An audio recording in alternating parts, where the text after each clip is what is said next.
Le cinéma également à l'honneur avec vous, Taharouchi, à Genève, en Suisse. Merci à nouveau d'être avec nous. Alors, il y a des documentaires, bien entendu, des courts-métrages, des longs-métrages. Alors, cette année, c'est placé sous le signe de la résistance au féminin, c'est ça ? Tout à fait, oui. Merci pour l'invitation.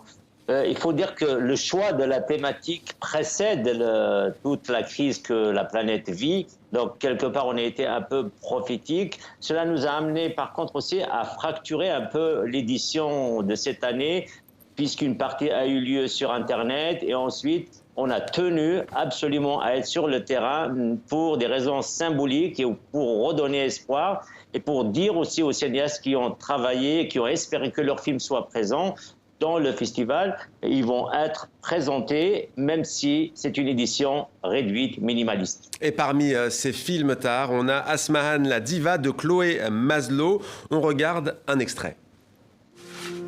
Un jour, un vieil homme a lu mon avenir. Il m'a vu mourir jeune. Il m'a dit que je traverserais la vie comme une étoile filante. Il a deviné que ma trajectoire avait commencé sur l'eau et prédit que j'allais y périr. Je ne voulais pas ce destin.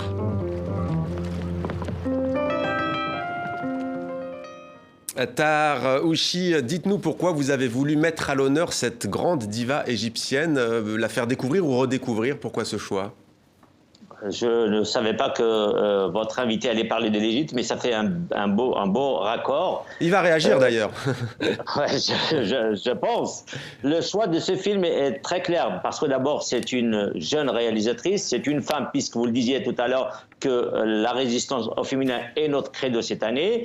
Aussi, la diva, qui est une femme artiste anticonformiste qui a subi beaucoup de pression, mais qui a résisté et qui est morte tragiquement. Donc, nous trouvons assez intéressant qu'une jeune fille d'aujourd'hui puisse s'intéresser à cette grande diva qui a disparu très tôt et que le public la connaisse davantage, même s'il est assez connu, mais nous voulons la faire connaître. Et cette jonction aussi avec le cinéma. 1942, je crois, elle est morte pendant la guerre. Ouais. Eh ben voilà, il réagit déjà, Toby Nathan. Hein. Donc elle est morte en 1942, vous me dites. Elle avait 31 ans, elle est morte de façon mystérieuse dans les eaux du Nil, d'ailleurs. Pas mystérieuse, hein. C'est un accident de sa voiture qui a probablement été saboté. Oui, mais il y a encore aujourd'hui, comme toujours hélas, effectivement, certaines thèses qui probablement, elle a été assassinée. Hein. Oui, c'est ça en fait. Alors, pour vous, qu'est-ce qu'elle représente, Toby Nathan ? Elle a marqué une grande époque, hein, avec des comédies musicales devenues cultes, pour vous. Mais Asmahan, c'était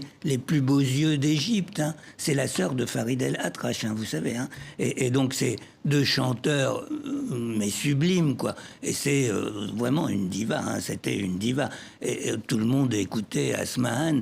Et puis, c'est aussi, elle était connue pour sa liberté d'agir. C'est-à-dire qu'elle avait des amants, plein d'amants, et c'était connu, elle revendiquait cette liberté sexuelle, liberté de ne pas se marier, d'être elle-même sa propriétaire. Elle était ultra moderne, en fait. Et c'est donc au cœur de ce festival, hein, ce FIFOG à Genève. On va regarder un autre film, peut-être, en tout cas un extrait. Ça s'appelle Tata Milouda, c'est signé Nadja Arek.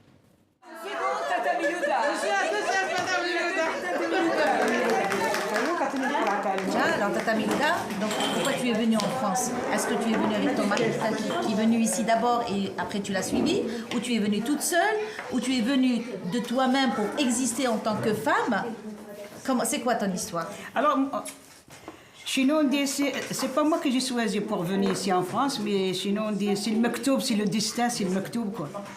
Mektoub, c'est le destin. Taharouchi, on les entend peu, au fond, ces femmes, hein, qui ont quitté leur terre natale dans les années, quoi, on va dire 50, 60, 70 ? Elles sont très peu. Ils n'étaient pas préparés justement à vivre dans une société occidentale où il y a une administration assez complexe, une organisation différente. Et Tata Milouda, justement, est l'une de ces femmes qui ont pris leur destin en main. Il s'est alphabétisé, il a repris les chemins de l'école, il a pris en main sa destinée. Et maintenant, il est devenu quasiment une icône de ces femmes, puisqu'il est présent dans plusieurs films, dans celui-ci. Un film aussi qui a été fait par une femme, une Algérienne, jeune réalisatrice. Et pour nous, ça cadre très bien l'esprit de ce festival de cette année, cette édition, Résistance au féminin. Alors, il y a un autre film qu'on va regarder, alors là, très très original. Ça s'appelle Je suis Cyrano de Salah Issad et de Reda Sediki. Alors, c'est une jeune femme qui entre par erreur dans un studio, enfin pas vraiment, en tout cas, elle vient pour une audition. Je vous laisse découvrir la suite. Sérieux, là, il n'y a personne pour bloquer cette porte.